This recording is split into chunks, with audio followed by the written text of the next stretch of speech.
It's no secret that Electronic Arts, EA, has received a lot of negative attention from gamers over the years.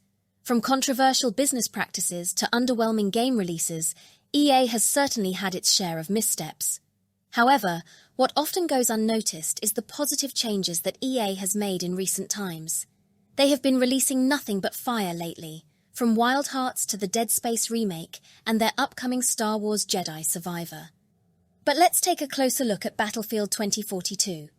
The game was initially met with mixed reactions upon release, but EA listened to player feedback and made significant improvements to the game. As a result, Battlefield 2042 now feels a lot like its predecessor Battlefield 3, and the free content updates and battle passes have been a hit with the amazing skins they drop for the game. Some gamers still have negative opinions on battle passes, but the reality is that they can actually be a good thing for a game's longevity. Rather than paying for each new piece of content, players can opt for a battle pass with cosmetic items only, allowing them to enjoy the game without feeling like they have to constantly fork over money. Personally, I would always take the battle pass over breaking the community up by locking content behind a paywall. EA has also shown that it's not afraid to take risks with new IPs. Wild Hearts, for instance, is an excellent hunting game that rivals, if not surpasses, Monster Hunter with its new take on the genre with Karakuri and how grand and vertical the maps are.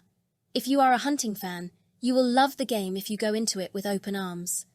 While the game did start out rough in terms of performance and bugs, EA was quick to fix these issues and continues supporting the game with updates. But no one wants to give credit to EA for that or even mention it at all. Total silence from the critics. The only real downside to Wild Hearts is the lack of content, but hopefully EA will continue to add more interesting updates in the future and not abandon it like Anthem. But I have high hopes for the future of this game.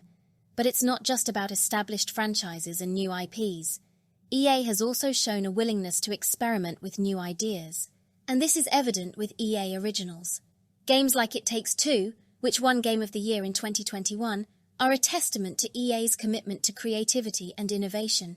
It Takes Two is a co-op game that requires players to work together in order to progress, and it has been praised for its unique gameplay mechanics, engaging story, and beautiful visuals.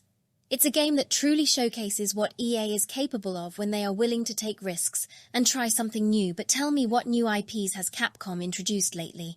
It seems like all they've been doing is releasing remasters and remakes, with the exception of their upcoming game Exoprimal, which, let's be honest, probably won't appeal to most of you. It's worth noting that while EA has made some missteps in the past, they are certainly not the only company guilty of these types of practices. Capcom, for example, has released multiple games with exorbitant amounts of DLC, including the recently released Resident Evil 4 remake that has over $110 worth of DLC. Meanwhile, Monster Hunter World has over $650 worth of DLC content. Don't even get me started with Monster Hunter Rise that even charges players to edit their characters' appearances. In contrast, Wild Hearts, a game in the same genre as Monster Hunter, allows players to edit their character for free. But no one mentions how bad Capcom is. Everyone turns a blind eye to them. Kinda crazy, right? We have to keep the same energy with all game developers and give credit where it's due. EA might not have the perfect track record. They have certainly made a lot of positive changes in recent years. It's time to acknowledge the good along with the bad, and appreciate the effort that EA has put into creating memorable gaming experiences.